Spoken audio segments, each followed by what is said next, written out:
세 번째 주제는 한미동맹에 대한 얘기를 해요. 이제 한미동맹이 우리가 자주통일이라고 하는데 완전히 족쇄예요, 족쇄. 이 족쇄인데, 거기서 이제 대표적인 게 여러 가지가 있죠. 우선, 이제 여기서 세 번째로 볼 거는 뭐냐. 한미 워킹그룹 문제, 유엔서 문제, 방해 분담 문제. 이걸 이제 한번 살펴봐야 된다. 6월 16일 날, 오후 2시 50분에 개성에 있는 남북연락사무소를 폭파시켜버렸잖아요. 그럼 도대체 이걸 이제 왜 폭파시켰냐 하는 거죠. 그럼 뭐 북에서 하는 얘기가 뭐예요? 남북 관계에서 이행된 게 하나도 없다.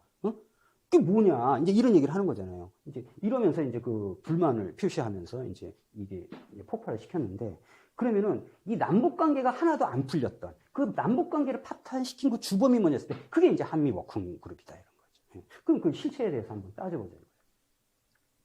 원래 그 4.27 판문점 선언을 하고 그 다음에 이제 9.19 평양 공동선언, 그때 이제 또 군사 합의서. 이게 뭐냐면 그때 이제 문재인 대통령이 이제 평양 시민들 15만 명을 앞에 놓고 능라도에서 연설을 했잖아요. 우리는 7,000년 동안 같이 살았고 5,000년 동안 같이 살았고 70년을 갈라져 살았다. 백두산에 가서 서로 손잡고 딱 이렇게 했단 말이에요. 그리고 이제 그때 합의 본 게 뭐냐. 금강산 개성공단 우선 정상화하자. 합의 봤어요.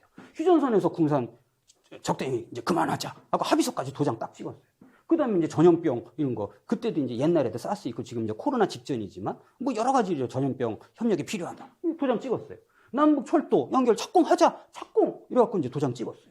그 다음에 결의마크 사자 편찬사 또 다시 재개합시다. 이래가지고 이제 합의를 딱 하고 이제 박수, 이러고 이제 왔단 말이에요. 왔는데, 이제 미국이 이걸 본 거죠. 9.19에서 이제 문재인 대통령이 이제 평양 백두산 가서 한 걸 딱 본 거죠. 그리고 나서 이제 깜짝 놀란 거예요. 이상한 합의들을 하고 있다 이런 거죠. 그러면서 이제 미국 재무부가 우리나라 7개 국내 은행한테, 그 다음에 4개 방북 기업들한테 전화를 합니다. 그래가지고 불필요한 오해 하죠. 신중하게 해라. 이게 뭐예요? 아니, 미국의 재무부가 우리나라의 은행과 우리나라의 기업들한테 전화를 하는 이런 희한한 일이 막 벌어지는 거잖아요. 그리고 이제 조심해라라고 이제 협박을 하는 거죠. 그 다음에 그 9.19 선언 때 미국의 폼페이오가 강경화 외무장한테 전화를 해가지고 완전히 큰 소리를 했다는 거예요. 도대체 9.19 군사합의, 남과 북이 전쟁 안 하고 앞으로 평화롭게 지내겠다. 그따위 합의를 왜 우리한테 얘기도 안 하고 합의를 하냐. 이러면서 아주 지랄 발광을 했다는 거예요, 지금. 이게 이제, 그러니까 이제 뭐 이대로는 안 되겠다. 그래서 이제 한국을 두들겨 잡아야겠다. 이렇게 이제 얘들이 생각을 한 거죠. 그러면서 이제 들고 나온 게 뭐냐면 한미 워킹그룹. 그 이제 한미 워킹그룹에서 이제 그 이전에 트럼프가 딱 그러잖아요. 한국은 우리 승인 없이는 아무것도 못한다. 이렇게 얘기를 하잖아요. 그러니까 이제 문재인 대통령은 뭐냐면 국제 제재의 틀 속에서 이렇게 저촉되지 않는 범위에서 남과 북 관계를 발전시켰다. 이렇게 얘기를 해버리는 거죠. 그러니까 이게 주종 관계가 딱 있는 거죠. 주인간 뭐 이렇게 이제 돼 있는 건데, 이 한미 워킹그룹이 뭐냐면 이 스티브 비건이라는 얘가 이제 해봤자 차관급이에요. 미국의 차관급인데 우리나라에 와서 이동훈 외교부 한국관과 평화교섭본부장, 그 다음에 강경화 외교부 장관, 그 다음에 조명근 통일부 장관, 그 다음에 임종석 대통령 비서 실장, 그 다음에 이제 정의용 국가안보실장, 윤구정 국정기획상황실장들을 쭉 만나가지고 워킹그룹 만든다. 이게 뭐예요? 조선총독부죠. 시즌2라고. 조선총독부. 그래서 이걸 이제 워킹그룹을 운영을 하는데 뭐냐면 한미가 남북협력에 관련된 거는 항상 사전에 이제 조율을 해야 된다. 이게 뭐예요? 미국한테 결재를 받고 해라 이거잖아요. 그러니까 결재서를 가지고 미국한테 승인을 받는 거예요. 근데 공식 회의만 12번을 했어. 그러니까 비공식 회의는 얼마나 많이 했겠어요? 이게 이제 또 이렇게 돌아가는 게 한미 워킹그룹인데, 여기에 보면 이제 미국에서 이제 이렇게 딱 차관이 와서 장관급들 모아놓고 이렇게 하고 있는 거예요. 이래가지고 그러면 이제 거기서 이제 결재를 가지고 하면 승인이 되냐? 보세요. 금강산 관광 개성공단 노 안 돼. 도로 및 철도 연결 노 안 돼. 방역 보건 협력 노 안 돼. 이산가족 화상상방 안 돼. 한강 하구 공동이 안 돼. 아무것도. 그래서 남북이 합의한 것, 백두산에서 손만 잡고 능라도에서 그 연설하고 해서 그 나이도 많은 대통령이 그 젊은 지도자한테 합의한 것, 그게 빵프로. 아무것도 못해. 이게 뭐냐? 한미 워킹그룹. 그러니까 이제 여기에 이제 그 우리나라 주한미 대사로 와 있는 해리슨, 얘가 원래 이제 일본계잖아요. 얘가 와가지고 한국의 제재를 받지 않으려면 미국과 워킹그룹을 통해서 하는 게 좋을 거다라고 경고를 딱 하는 거예요. 무슨 얘기냐? 남과 북의 관계를 발전시키려면 한국을 제재하겠다는 거잖아요. 이 조선 총독이지. 그 다음에 이제 이렇게 금강산 개성공단에 대해서 언급할 것 같으면은 워싱턴에 오지 말해 아예. 뭐 이런 식으로 이제 주인 행세를 하고 있는. 그러니까 그런데 그러면 한국 정부가 여기에 대해서 좀 어떻게든지 이제 자주적으로 뭔가를 해봐야 되잖아요. 근데 아무것도 못해. 여기 보면 국제적인 제재 공조는 꼭 유지를 하겠습니다. 이러고 금강산 개성공단 재개하는 거는 미국과 협의를 하겠습니다. 아니 이게 무슨 유엔 제재 사항도 아니잖아요. 금강산과 개성공단은 유엔 제재 아무 관계가 없어요. 근데도 미국과 꼭 승인을 받아서 하겠다. 이렇게 이제 얘기를 하고 그 다음에 선 비핵화우 이 비핵화 문제를 연결을 시켜놓으면 아무것도 안 돼요. 그런데 이제 먼저 비핵화 후 제재를 완화하겠다. 이렇게 얘기를. 그건 이제 미국 입장하고 똑같은 거죠. 그 다음에 이제 이렇게 해서 이제 그 남과 북이만 이렇게 합의를 할 게 아니라 국제사회의 동의를 일일이 얻어가면서 해야 된다. 그럼 누가 동의를 해주냐고. 그러니까 이제 남과 북의 관계에서 한국의 입장이라는 게 아무것도 못하는 이런 이제 나약한 입장을 가지고 이제 좀 굴종적인 입장을 가지고 하니까 뭐가 되겠냐 이거예요. 그러니까 개성공단이 폭파가 되는 거예요, 그게. 연락사무소가 이제 이런 거죠. 그 다음에 이제 또 하나 봐야 될 주제가 뭐냐면 이게 무슨 깃발일 것 같아요? 유엔 사령부 깃발입니다. 유엔 사령부. 유엔기예요, 유엔기. 그 다음에 이게 이제 태극기. 이거 이제 이게 유엔기가 이제 군사 이렇게 부대나 저기 그 군사 분계선 그쪽 JSA 그쪽에 가면 이게 딱 이렇게 판문점처럼 이렇게 걸려 있어요. 그럼 도대체 이게 왜 걸려 있냐 이런 거죠. 우리가 흔히 많이 듣는 유엔 사령부, 유엔 사령부. 옛날에 메가더가 유엔군 사령관 막 이랬잖아요. 그게요 유엔 기구가 아니에요. 가짜라는 거예요. 그 다음에 근데 이 유엔 사령부가 우리의 주권을 하고 나중에 일본 자위대를 끌고 들어와요. 그 다음에 지금은 이제 군사적인 문제가 아니라 이제 정치까지 간섭을 해, 외교까지 간섭을 해. 이제 이런 이상한 이제 그 괴물로 되어 있는 이 유엔 사령부에 대해서 우리가 좀 알아야 돼. 그래서 이제 말씀을 드리려고 하는 거예요. 이 유엔 사령부가 왜 유령 부대이자 이제 가짜냐 이렇게 얘기를 하냐면 처음에 이제 그 한국 전쟁이 딱 났을 때 처음에 유엔에서 결정한 건 뭐였냐면은 다국적 통합군을 미국이 만들어 가지고 그 38선을 회복해라 이거예요. 그 북으로 가라는 것도 아니야. 38선을 회복해라 이런 거였단 말이에요.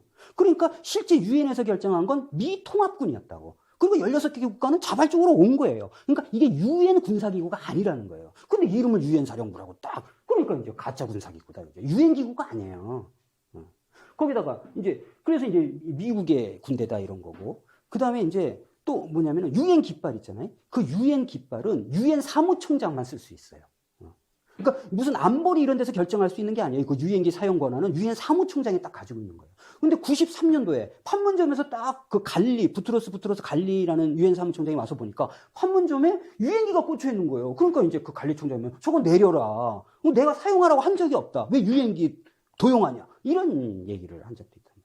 그리고 결정적인 건 뭐냐면 75년도에 유엔사는 해체해야 된다고 결정을 내려요. 유엔에서. 그러니까 이게 근데 지금도 유엔사가 있잖아요. 그러니까 이거 불법이라는 거예요. 국제법상. 이게 이제 유엔사를 해체한다라는 결정이죠. 이제 이렇게 된 그런데 이제 이게 유엔 사령부가 아직도 버젓이 유엔 깃발 딱 꽂고 있다. 이런 희한한 일들이 이제 이 땅에서 벌어지고 있습니다. 그러니까 이제 송영길 의원이 국회에 나와서 뭐냐면 족보에도 없는 유엔사다. 이렇게 이제 발언을 했다고 또 막 국민의힘, 국민의짐 거기서 막 난리를 치고 이런 적이 있어요. 아는 거예요, 다. 그러니까 이제 유엔사가 하도 문제가 될 것 같으니까 뭐냐면 이거를 뭐로 바꿨냐면 한미연합사로 싹 바꿔요. 까딱 잘못하면 이제 쫓겨나게 생겼거든요. 유엔사 해체되면. 그러니까 이제 유엔사를 이제 한미연합사라는 걸 새로 딱 만들어갖고 유엔사도 있고 한미연합사도 있는 이제 이런 관계로 이제 딱 한 게 이제 그 미국의 이제 새로운 수정된 전략이었죠. 그래서 지금 이제 한미연합사가 있잖아요. 그리고 또 하나는 뭐냐면 이게 이제 그 일본에 있는 이제 그 주일 미군 기지 중에서 이제 캠프 화이트 비치라는 미국 해병대 기지를 제가 사진을 하나 보여드린 건데 이제 주일 미군 기지가 이제 일본에도 많잖아요. 그런데 이게 이제 에치슨하고 그 요시다라는 일본 수상이 있었어요. 그 에치슨이라고 하는 국무장관하고 둘이 어떤 협의를 하냐면은 일본에 있는 이제 일본 자위대가 유엔군을 지원할 수 있다고 하는 이 교환 각서를 딱 체결을 해요. 그러니까 무슨 얘기인가 하니 이제 이 유엔사가 요청을 하면 일본 자위대가 언제든지 한반도로 들어올 수 있다라는 조항이 아직도 살아있다는 거예요. 그러니까 사실은 한국 전쟁 때도 일본 군대가 들어오잖아요. 갖고 해양길 측량한 거 미국한테 정보를 주고 이렇게 한단 말이에요. 그러니까 지금도 이 유엔사가 그대로 있는 상태에서는 유엔사가 요청하면 일본 자위대는 한반도에 들어오게 돼 있어요. 이런 거죠. 그러니까 이제 이렇게 그 우리 시민단체들이 미국 뉴욕 그 유엔 빌딩 앞에 가서 가짜 유엔사를 해체하라. 저건 가짜다. 유엔 기구가 아니다. 그걸 해체하라. 이렇게 이제 하면서 이제 시위와 항의를 하는 이제 이런 상황을 이어가고 있는 거예요. 그러면은 이 유엔사가 아까 이제 저런 제가 말씀드린 이제 군사적인 문제가 있다고 이제 그랬잖아요. 근데 이게 남북 관계에서 이제 4.27 판문점선언이 남북 관계를 하는 데서 이상한 짓을 한 거예요. 어떤 짓을 했냐? 이제 남북이 서로 교류를 하려면 이 군사분과선에서 어떤 활동을 해야 되잖아요. 근데 이걸 못하게 하는 거예요. 어떻게 못하게 하냐? 보세요. 2018년도에 남북 철도 연결해서 북쪽 구간을 그때 이제 남쪽에서 이제 한국 철도 공사 이런 데서 이제 조사를 하려고 간다 그랬잖아요. 근데 처음에는 불허를 했어. 그 하도 여론이 안 좋으니까 나중에 승인을 해갖고 가서 조사 한번 하고 오잖아요. 자기네들이 불허를 하는 거예요. 유엔사가. 이 유엔사가 가로막는 거예요. 또 하나는 새해맞이 금강산 남북 민간 행사를 이제 금강산에서 한다 이렇게 된 거예요. 그런데 뭐예요? 못 들어가게 하는 거예요. 그거 불어. 못 갔잖아요. 왜냐? 그랬더니 노트북. 기자들이 노트북 가는 거 그거 갖고 간다고 안 된다는 거예요. 이래갖고 이제 안 되고. 그 다음에 이제 작년도에는 뭐냐면은 이제 철원에 옛날 이제 궁예가 했던 태봉국을 만들잖아요. 거기 성터가 있어. 거기에 이제 남쪽 지역을 군사분계선 안에 있으니까 가서 이제 조사를 하겠다는 처음에 승인을 했어. 근데 나중에 또 불어. 이렇게 되죠. 그 다음에 독일 정부 대표단이 이제 와가지고 이제 감시초소 GP잖아요. 군사분계 거기를 한번 방문해서 견학을 하겠다는데 불어. 이렇게 됩니다. 그 다음에 아니 우리나라의 통일부 장관 김현철 장관 지금은 이제 이인영 장관으로 바뀌었죠. 이 김현철 장관이 대성동 마을, 이제 군사분계선 안에 있는 마을이잖아요. 거기를 간다고 하는데 유엔사가 못 가게 하는 거야. 한국의 통일부 장관이 자기 땅에 방문을 하겠다는데 그거를 유엔사가 못 가게 하는 거야. 못 갔잖아요. 그러니까 아무것도 못 하고 내려간 거 아니에요, 김현철 장관이. 그 다음에 이제 전국체전을 하는데 그래도 이제 판문점 선언을 하고 그 다음에 남과북이 이제 분위기가 좋으니까 전국체전 할 때는 이 군사분계선 거기 가서 이제 성화를 한번 딱 돌렸다가 이렇게 오자 이렇게 이제 해가지고 가려고 하는데 안 된다는 거예요. 성화봉송도 못하게 6%. 그러니까 이거를 유엔사가 무슨 권리로 가짜 유엔사가 이 남과 북이 군사분계에서 왔다 갔다 하는 걸 이제 못하게 하냐 이런 거죠. 근데 이거를 이렇게 전부 다 못하게 했다 이거예요. 그러니까 도대체 저 유엔사가 뭐냐 하는 생각을 우리가 안 할 수가 없는 거죠.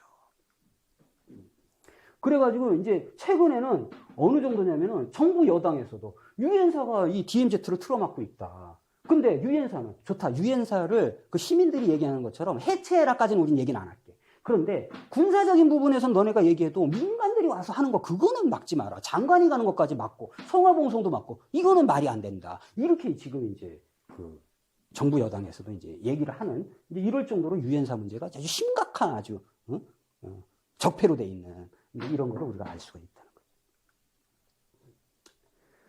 거죠. 이제 지금 이제 한미 워킹그룹 이 얼마나 심각한가. 그 다음에 이제 유엔사가 얼마나 심각하고 이게 가짜구나 하는 걸 이제 말씀을 드렸잖아요. 근데 이제 방위비 분담금 이건 많이 아시니까 그래도 한번 확인해 보자고요. 방위비 분담금을 미국이 얼마를 달라고 그래요? 6조 원을 달라고 그래요. 그럼 지금까지 얼마 줬어요? 1조 줬어요. 그러니까 6배나 많이 달라고 하는 거죠. 그래서 이제 그럼 너네는 뭘 쓰려고 6조 원을 달라고 그러냐. 그랬더니 뭐냐면 해외 미군의 전략 자산의 전개 비용. 그 이제 해외로 이렇게 항공모함도 다니고 그다음에 뭐 B2 막 이런 비싼 전투기들 막 날아가고 이런 것들에 돈이 든다 이거예요. 이거 달라 이거예요. 그다음에 주한미군 인건비를 달라 그러는 거예요. 미군들 월급. 그다음에 이제 순환 배치하는데 비용이 든다 이거예요. 이 부대가 갔다가 또 돌아가고 다른 부대가 오고 이 비용이 든다 이것도 내라 이거예요. 그다음에 방위비 분담금 원래 했던 거 그거 내고. 그다음에 뭐예요? 호르무즈 이란에 거기 가고 남중국해 이런 데 가는데 거기도 이제 비행기 날아가고 항공모함 가고 비용이 든다. 이걸 내라는 거예요. 아니 이 돈은 미국이 쓰는 돈인데 왜 우리한테 달라 그러냐 이거잖아요. 그래서 이게 뭐냐 미국의 세계 패권 전략을 수행하는 비용을 우리더러 내라는 거예요. 자기가 하는 일을 이제 이 얘기를 하는 거죠. 그럼 이게 이제 왜 이런 얘기들이 오게끔 돼 있느냐 했을 때 이게 이제 법적으로 몇 개 이제 조항이 있긴 있어요. 그게 뭐냐면 한미 상호 방위 조약이라는 게 제일 큰 거지. 이제 미국하고 이제 한국하고 서로 이제 방위 조약을 맺었다. 이건 이제 뭐예요? 남한 땅을 이제 지켜주겠다 이런 취지잖아요. 그럼 요거를 수행을 하려면 소파를 맺어야 돼요. 이게 이제 주둔군 협정인데 미군이 이제 우리나라에 와 있으니까 소파를 맺은 거예요. 그래갖고 땅을 남쪽이 제공을 하는 거지. 그 그리고 이제 미국은 여기다 이제 하는데 경비는 미국이 너네가 내라. 우리는 땅을 비용을 낼 테니까. 이게 이제 소파예요. 그 다음에 이렇게 하다 보니까 이제 미국이 뭐라 그랬냐면, 경비도 좀 내라. 이렇게 된 거예요. 90년대부터. 경비도 내라. 그러니까 이제 합의를 본 게 이제 새로 방위비 분담 특별협정이라는 걸 또 새로 맺어요. 90년도에. 맺어갖고 뭐라 그러냐면, 좋다. 그러면은 미국 인건비는 너네가 내라, 그럼. 그래, 다른 비용을 우리가 좀 대주겠다 하면서 주둔 경비 일부를, 원래는 미국이 소파에 따르면 미국이 다 내야 되는데, 그 중에 일부를 좀 내주겠다. 그 중에 인건비는 아니야. 이렇게 맺은 게 이제 특별협정이고, 이거를 이제 시작을 해갖고 10년 동안 계속 늘려온 게 작년까지 1조였다 이거예요. 이게 이제 사실은 방위비 분담금 내용인데, 이제는 얼마를 달라는 거예요? 이제 6조를 달라는, 6배를 달라는 거잖아요. 그런데 이게 말이 안 되는 게, 주한미군 인건비를 달라는 거예요. 아니, 자기네 나라 병사의 월급은 자기네 나라가 줘야 되는 거 아니에요? 근데 이걸 우리나라 예산에서 달라는 거예요. 우리 지금 우리 군인들 그 월급도 얼마 안 주는데. 이제 이런 얘기를. 근데 이제 이 미군의 총 경비가 이제 한 5조 든다는 거예요. 그 중에 인건비가 2조라는 거예요. 이걸 내라는 거예요. 그 돈 있으면 우리 군인들 월급 주지. 이게 이제 하나인 거죠. 근데 이게 뭐냐면, 주한미군의 인건비를 제외하기로 했던 방위비 분담금 특별협정이 위반이잖아요. 그럼 이걸 고치고 얘기를 하든가, 고치지도 않고 얘기를 해요. 이런 거. 그 다음에 이게 원래 한미 상호 방위 조약은 미국이 남쪽을 지켜준다 해서 온 거예요. 그런데 남쪽만 지키는 게 아니라 뭐예요? 전 세계를 지키라 이런 거잖아요, 지금. 그건 뭐야? 한미 상위 방위 조약 위반이죠. 그럼 이걸 고치든가, 뭐 이런 거잖아요. 그 다음에 또 하나는 이렇게 미국이 세계 패권을 실행하기 위해서 해외에서 이렇게 활동하는 이런 거를 이제 방위비 분담금을 이용해서 한다. 그럼 이 방위비 분담금 위에 뭐가 있냐? 소파가 있잖아요. 이 소파는 뭐예요? 남한 땅에 하는 주한미군의 경비를 내주기로 했다고. 근데 일본에 있는 거, 걔들 그 미군 애들 월급 내라. 그 다음에 뭐 이란 가는 거 월급, 이런 비용 내라. 이런 건 뭐예요? 이 소파 위반이라는 거죠. 그럼 방위비 특별협정 위반. 항의 상호 방위조약 위반, 그 다음에 소파 위반. 그러니까 이걸 전부 뜯어 고치라 이거예요. 이거 뜯어 고치는 과정에서 뭐예요? 아예 그냥 나가버리라고 하면 되잖아요. 고치면서. 근데 이거 하나도 안 고치고 6조 내라 라고 할 때 이게 이런 어거지가 어딨냐 이런 거죠. 그러니까 국민들이 아무도 납득을 못해. 그런데 실제로 우리가 이 방위비 분담금 6조 말고도 평소에 미국한테 우리가 쏟아붓는 돈이 5조가량이 돼요. 이제 방위비 분담금 이제 작년까지 한 1조 된다 그랬잖아요. 그거 말고도 직접 지원비 한 1조, 간접 지원비 1조, 그 다음에 한시적 지원비 한 2조 이래가지고 지금 그 주한미군 기지 돌려주겠다고 했는데 거기 막 오염들이 막 많이 생겨가지고 거기에 뭐 29개가 뭐 막 암 유발을 하는 그런 환경오염 비용 그거 우리나라가 다 되고 있잖아요. 미국에 하나도 안 내가지고 지금 이런 것들을 다 포함하면 5조가 넘는다 이런 거죠. 거기다가 이번에 만약에 미국이 요구하는 6조까지 붙으면 11조인데 이런 어마어마한 돈을 아무렇지도 않게 그 조약도 하나도 안 바꾸고 무조건 이제 날강도처럼 내놔라 이렇게 하니까 이제 국민들이 이제 분노가 이제 뻗치는 거잖아요. 그런데 이 11조 정도 되는 돈이면 우리가 뭘 할 수 있냐? 최저임금 일자리 51만 개를 만들 수가 있어요. 거기에다가 230만 농민한테 240만 원씩 농민수당을 그게 한 6조 돼요. 그 다음에 중증 장애인들 얼마나 고통스러워요. 그 활동지원 서비스 2조를 또 줄 수가 있어. 고등학교 무상교육하는데 한 2조 들어요. 이거를 다 하고 또 남는 돈이란 말이에요. 이렇게 이제 우리 복지한테 쓸 돈을 미국한테 퍼준다? 그것도 날강도 같은 요구를? 이제 이런 것 때문에 이제 국민들이 굉장히 이제 화가 나 있고. 그래서 이제 거기에다가 지금 미군이 갖고 있는 이 방위비 분담금이 2조가 남았어. 다 쓰지도 않았어요. 그래갖고 이 2조가 남은 이걸 가지고 돈놀이 하고 있잖아요. 그래갖고 이자만 해도 3천억이래. 근데 여기다가 6조를 더 달라고. 하여튼 이런 이제 미국만이 할 수 있는 이 깡패 짓을 지금 하고 있다. 그러니까 이제 국민들한테 여론조사를 한번 해봤어요. 도대체 이거 어떻게 할 거냐. 그랬더니 주한미군 방위비 분담금 찬반 딱 물어봤어요. 반대 60%. 근데 그거 갖고 방위비 분담금 안 주면 미국이 물러갈 수도 있는 거 아니냐. 미국이 물러가면 어떻게 되냐. 그랬더니 그래도 반대 52% 이렇게 됐다는 거예요. 그만큼 이제 이 미국의 방위비 분담금은 부당한 거고, 아니 세계의 패권 질서를 유지하는데 왜 우리 돈을 가지고 하냐 이거죠. 지 돈 가지고 해야지. 이런 게 이제 방위비 분담금 문제.